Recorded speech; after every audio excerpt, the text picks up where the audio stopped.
Bueno, tratando de seguir con esta línea que veníamos desarrollando acerca del pasaje del- de la República hacia el Imperio, ¿no? Lo primero que tenemos que mencionar, además de los grandes cambios que se producen durante estos últimos siglos del mundo romano, el primero es el que tiene que ver en conjunto con la configuración del imperio o del mundo imperial, o de la institución imperio, ¿no? La profesionalización del ejército. Y esta profesionalización del ejército responde a tres problemas estructurales que venían desde siempre con la extensión que tenía el mundo, o que tuvo desde sus inicios el mundo romano, ¿no? Por un lado, el pago de la prestación, ¿no? El segundo, que tiene que ver con la entrega de tierras para aquellos que eh, conquistaban esos territorios para el gobierno central. Y por último, una suerte de lo que podríamos denominar jubilación hacia aquellos que se retiraban a una edad obviamente que temprana, o que quedaban inválidos por alguna circunstancia militar. El gobierno les reconocía esos servicios a través de la entrega de un estipendio regular, que hoy podríamos denominar como jubilación, ¿no? Es decir, el salario que percibían en su momento luego se transformaba en una suerte de jubilación. Con lo cual, digamos, se garantizaba, por un lado, la lealtad del ejército hacia el gobierno central, y por otro lado se garantizaba la pacificación de las fronteras a través del establecimiento de quienes en su momento habían sido parte integrante del ejército. En paralelo, en la ciudad se establecen dos medidas que son profundamente sociales y que tratan un poco de contener el descontento que se iba generando a medida que se iba agotando el modo de producción esclavista, que tienen que ver con, por un lado, el reparto de granos hacia los sectores más humildes, ¿no? Y por el otro lado, el incremento de las construcciones, lo que hoy podríamos denominar, salvando las diferencias, ¿no? Tenga muy en cuenta eso a la hora de comentarlo, salvando las diferencias, lo que hoy podríamos denominar algo así como empleo público, ¿sí? O sea, obras de infraestructura garantizadas por el Estado imperial, que lo que hacían era demandar fuerza de trabajo de estos sectores populares, ¿no? Que en su mayoría se encontraban desocupados y en una situación bastante precaria dentro del universo de la ciudad, y que, bueno, con eso intentaban que su estancia dentro del recinto de Roma, del espacio romano, no fuera tan negativo, ¿sí? Eh, y durante estos siglos, que no son muchos, o sea, es más bien una dinámica que se va modificando con cada nuevo emperador, se fueron produciendo una serie de modificaciones que, digamos, están bastante bien explicadas en el texto de Perry Anderson, y que yo trataré de resumírselas mencionando algunos puntos destacables. En primer lugar, se unifica un sistema fiscal para todas las provincias. Recuerden que hasta no hace demasiado, ¿no? En el mundo republicano, algunas provincias gozaban de un estatus diferente al de otras, y por lo tanto aquello que debían abonar como tributo era distinto, ¿sí?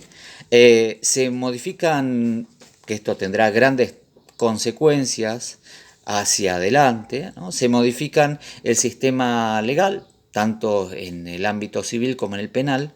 Se establecen una serie de criterios uniformes para la aplicación de algunas penas o la resolución de algunos conflictos. Se pasa también de la república al imperio.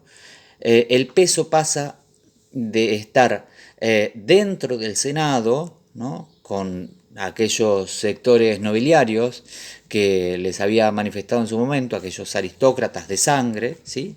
Se pasa de tener un Senado con un peso enorme a que sea el emperador en su propia persona quien goce de, o quien detente ese peso simbólico y político, ¿sí?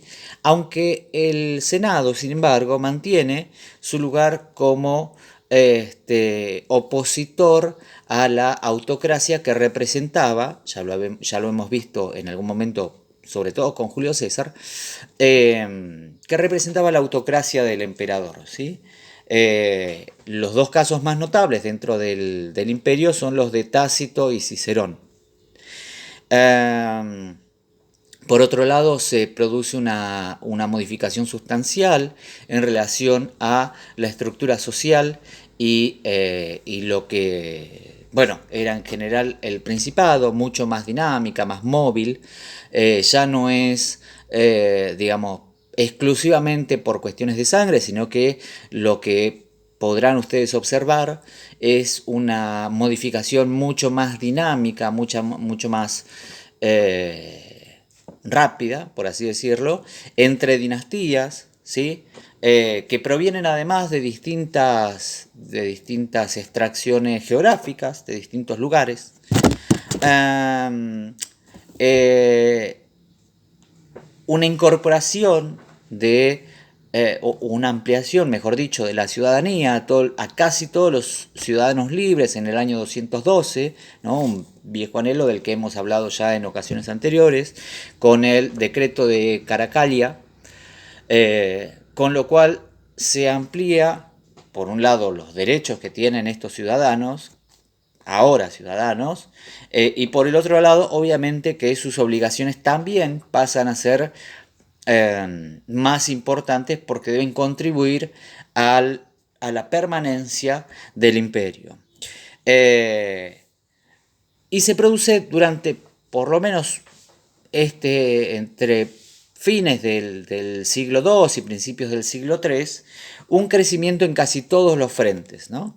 En términos económicos, arquitectónicos,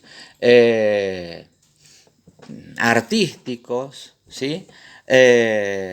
Filosóficos, o sea, hay un desarrollo notable en todos esos ámbitos e incluso en otros por parte del universo pensador, digamos, intelectual romano. Sin embargo, no todas son mieles y empiezan a producirse algunas tensiones. En primer lugar, cómo continúa ese modo de producción esclavista del que ya les he hablado varias veces. Al acabarse las conquistas, que era la principal fuente de ingreso de esclavos al territorio y por lo tanto de fuerza de trabajo, lo que continúa ingresando es muy a cuentagotas, ¿no? O sea, la cantidad de brazos, por así decirlo, de personas que trabajan en los campos es mucho más reducida. Por lo tanto, lo que trata de hacerse durante ese periodo es de reacomodarse de alguna forma, aunque insuficiente, ¿no? En la mayoría de los casos a través de la compra de esclavos en las fronteras con los bárbaros, ¿sí? Por otro lado, piensen también que en los asentamientos de esclavos, en los lugares donde trabajan esclavos, la presencia de mujeres es muy minoritaria por la consideración que se tenía en relación a que la presencia de mujeres dentro del campo y en convivencia con esclavos fomentaba justamente que los esclavos sean menos productivos. Esta, digamos, presencia minoritaria de mujeres va a implicar a su vez que exista una conyugabilidad, digamos, también escasa y por lo tanto la posibilidad de reproducir esa fuerza de trabajo dentro del campo va a ser casi nula, ¿sí? Y a su vez va a representar, en el caso de que exista, va a representar un gasto enorme dado que quien es propietario de esos esclavos va a tener también que sostener, dado los ingresos que puede generar un esclavo, va a tener también que sostener a su prole, a sus hijos, a sus hijas, ¿no? Con lo cual, digamos, llega un momento en el cual el modo de producción se convierte en antieconómico, ¿sí? O antirredituable, si lo quieren poner en términos más sencillos. Por el otro lado, no olvidemos también que las conquistas se fueron produciendo primero hacia los lugares más, quizás azarosamente, hacia los lugares más rentables en términos agrícolas, ¿sí? Hacia los lugares más fértiles, más cercanos al Mediterráneo. Al adentrarse en terrenos cada vez menos fértiles, la rentabilidad que puede llegar a tener ese campo es cada vez menor. Y a su vez, el incremento de la población dentro del territorio imperial es mayor. Por lo tanto, digamos, hay también una disminución en las cosechas, para ponerlo en términos muy sencillos, en relación a la cantidad de gente que tiene que alimentar. Agréguenle a eso, por otro lado, la incapacidad para utilizar la tecnología existente hasta ese momento, como por ejemplo el arado, ¿no? Y el molino, que son dos herramientas que van a tener una importancia superlativa durante los siglos posteriores, pero que durante la antigüedad, en este caso la antigüedad tardía, no van a tener el peso que podrían llegar a haber tenido, dado que ya existían en ese momento y que en algunos lugares muy dispersos ya se utilizaban. Y como último elemento, que dentro de estas tensiones, la inexistencia de un comercio regular que hubiera posibilitado o permitido quizás hacer un mejor uso del excedente que generaban los campos, por lo menos hasta buena parte del siglo III. Esa inexistencia de una red comercial más o menos amplia fue generando que ese excedente terminara acumulándose en los sectores nobiliarios, ¿no? Palaciegos, por así decirlo, y generando cada vez una mayor situación de pobreza en el resto del territorio romano.